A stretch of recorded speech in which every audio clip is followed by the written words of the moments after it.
पुत्री को देखा तो तुरंत ही दूत बुलाकर कहा कि पुत्री के वास्ते कोई सहयोग वर देख कर लाओ।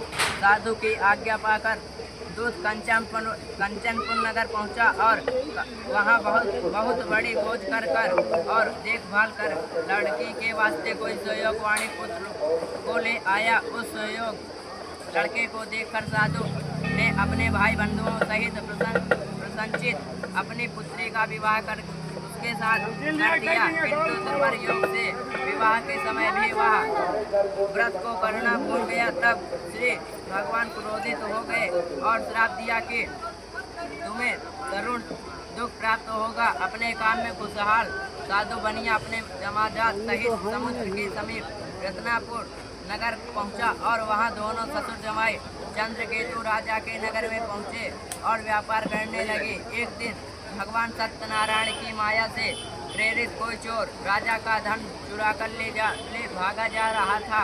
किंतु पीछे से राजा के दूतों को आता देखकर चोर ने घबराकर भागते भागते धन को चुपचाप वहां रख दिया जहां राजा वह दोनों ससुर जमाई ठहरे हुए थे।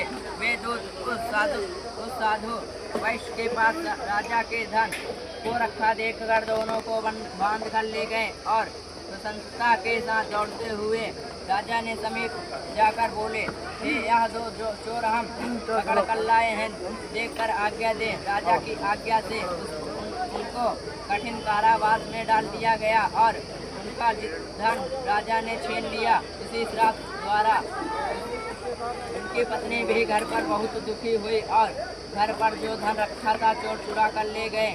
शारीरिक मानसिक पीड़ा में भूख प्यास अति दुखित हो अन्न की चिंता में कलावती एक ब्राह्मण के घर गई। वहाँ उसने सत्यनारायण का व्रत होते देखा। वहाँ उसने कथा सुनी और प्रसाद ग्रहण कर रात को घर गई। माता कलावती से पूछी, हे माता, मैंने एक ब्राह्मण के घर सत्यनारायण भगवान का व्रत होते देखा है। कन्या के वचन सुनकर लीलावती भगवान के पूजन की तैयारी करने लगी। लीलावती ने परिवार और बंधुओं सहित भगवान का पूजन किया और यह वर मांगा कि मेरे पति और दामाद शीघ्र आ जावे और प्रार्थना की कि हम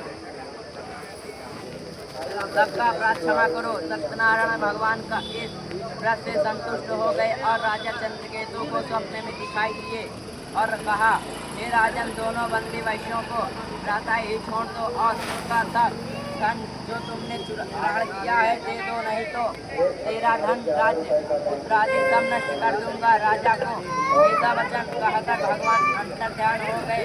प्रातःकाल राजा चंद्रकेतु ने सभा में अपना स्वप्न सुनाया। तब दोनों वाणी पुत्रों को कैद से मुक्त कर सभा में बुलाया। दोनों ने आते ही राजा को नमस्कार किया और राजा मीठे वचनों में से बोले, हे महंसारों, तुमको भविष्यवत ऐसा कठिन दुख प्राप्त हुआ है, अब कोई भय नहीं।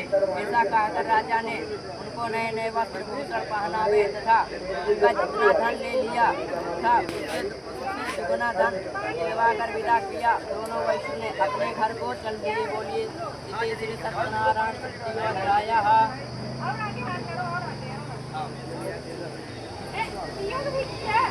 बल्लू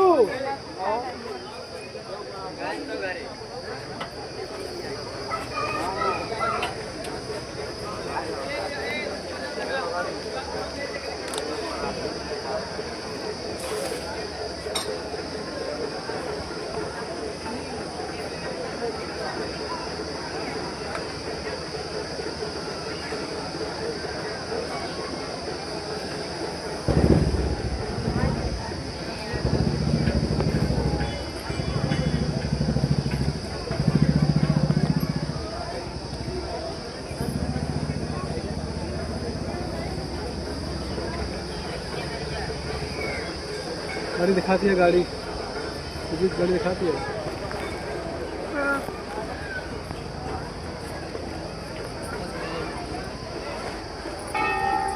मुस्कान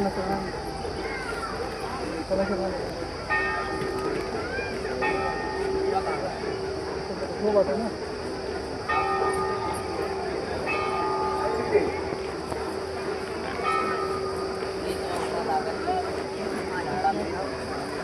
चल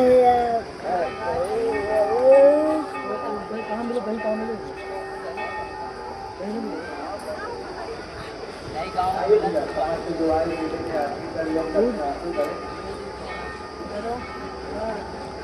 एक आपके घर सभी लोग एक बार अभी का रास्ते में जाना